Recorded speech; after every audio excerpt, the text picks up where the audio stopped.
Well, guys, I got some bad news for you.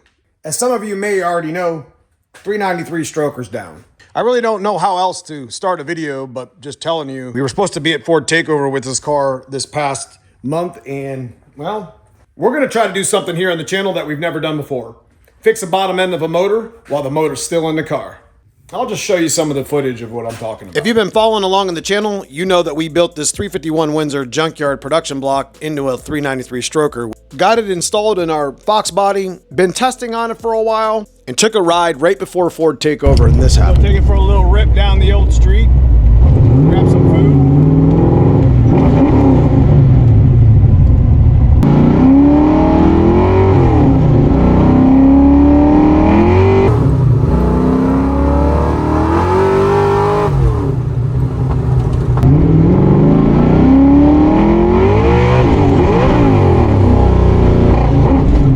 Just as we pulled on to make a good hit, we started hearing more noises.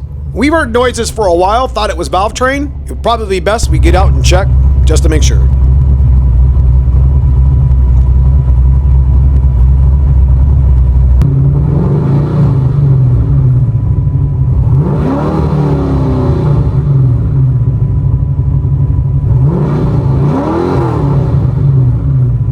Knowing what I know that happened to the 387 stroker we had, I wasn't taking any chances. So we headed back to the shop.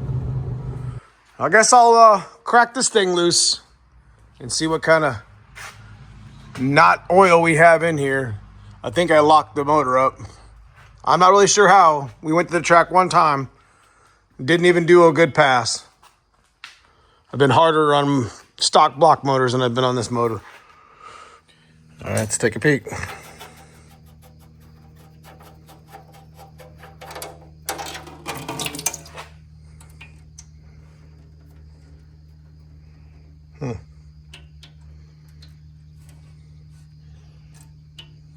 I'm not seeing anything in the oil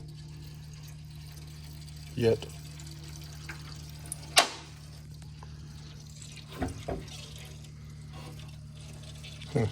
Lots of oil.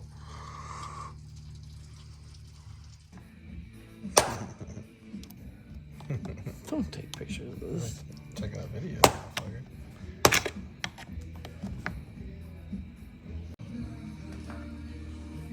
What is that? Oh man. These are bearings. Chewed up one of the bearings, huh?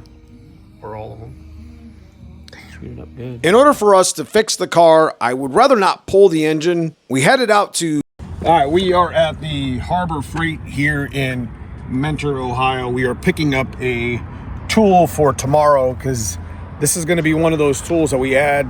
I mean, it's not really a expensive one, but it's going to be one that's going to help us get the black car back on the road. I've never fixed a car this way where I kept it on the lift or left the engine in it. You know, usually when you have an issue with an engine, you pull it out and fix it, right? So we're going to be doing something a little bit different with like an engine hoist support bar or whatever you want to call it.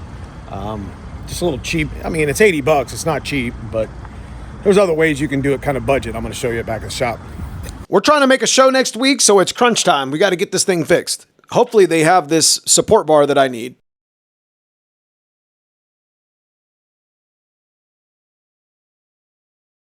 All right, so what we're looking for is the engine support bar. They said they had about 4 or 5 of them here in stock, but I'm not seeing them. Oh, here we go. I think this is kind of what we're looking for.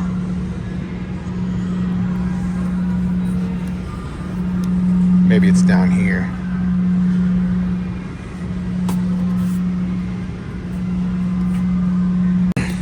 Okay, so after a while, we ended up finding it. It was in the back. It's this 1,000-pound engine support bar. I've never used this before, and you can technically use like a chain, like a big metal pipe. That's the way it's always been. Back in the day, that's what my dad used, was a big old metal pipe, and had a chain where he hooked it to the headers or whatever, and it kept the motor from falling down. But we're gonna try to do this with one of these and maybe get the black car fixed. So to catch you guys up, this is our 1990 Ford Mustang Fox body. We have a junkyard 351 Windsor production block with a budget-minded crank budget-minded rods, some 30 over Wiseco pistons. We basically made a 393 stroker. Now you can do this with factory rods too. It's kind of your next step past 30 over 351 Windsor. We outfitted it with TrickFlow 227 heads, TrickFlow intake, which we plan on actually putting the box R back on that we had from the 408 from a while ago, if you guys remember that. But we started hearing noises in the top of the motor.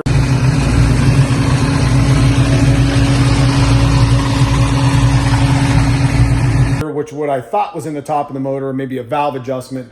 Nothing that was real crazy. But one thing I did notice is the oil pressure was like 60, 65, 70 when it was cold. And then when we would run it a little bit, it would dip into like the 30s, and then it was the 20s. And then I knew at that point, I probably should be paying more attention. So knowing what I know about engines and knowing what we did to the 387, I was very careful.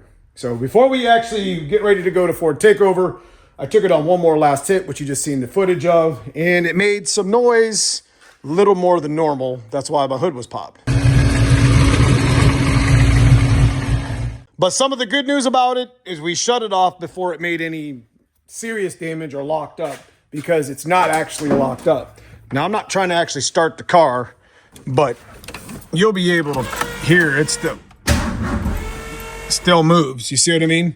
So I know that there's a bearing issue, and not having a locked up motor means that I can probably salvage the crankshaft. I could salvage the bearings and maybe make the Foxtoberfest event with a good, healthy running 393 stroker. But that's for the next video. We're definitely going to make use of this, as I'm actually going to put the bar across the 393 stroker here, and I'm actually going to fire this motor when we fix it underneath of the car, which we've never done here on the channel, while it's in the car, while there's no K-member. Now, that's really crazy, because I don't think I've ever thought about doing something like that. But if we can start it and keep it stabilized to where we know the bearings are working and it's not going to make a bunch of noise, well, that's a big win.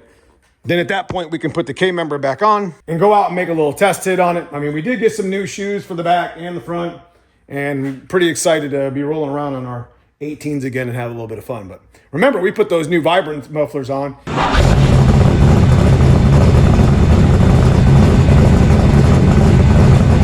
We definitely want to kind of rock those for a little while, as they're straight through, and they probably won't be stealing any of our horsepower that I've always talked about.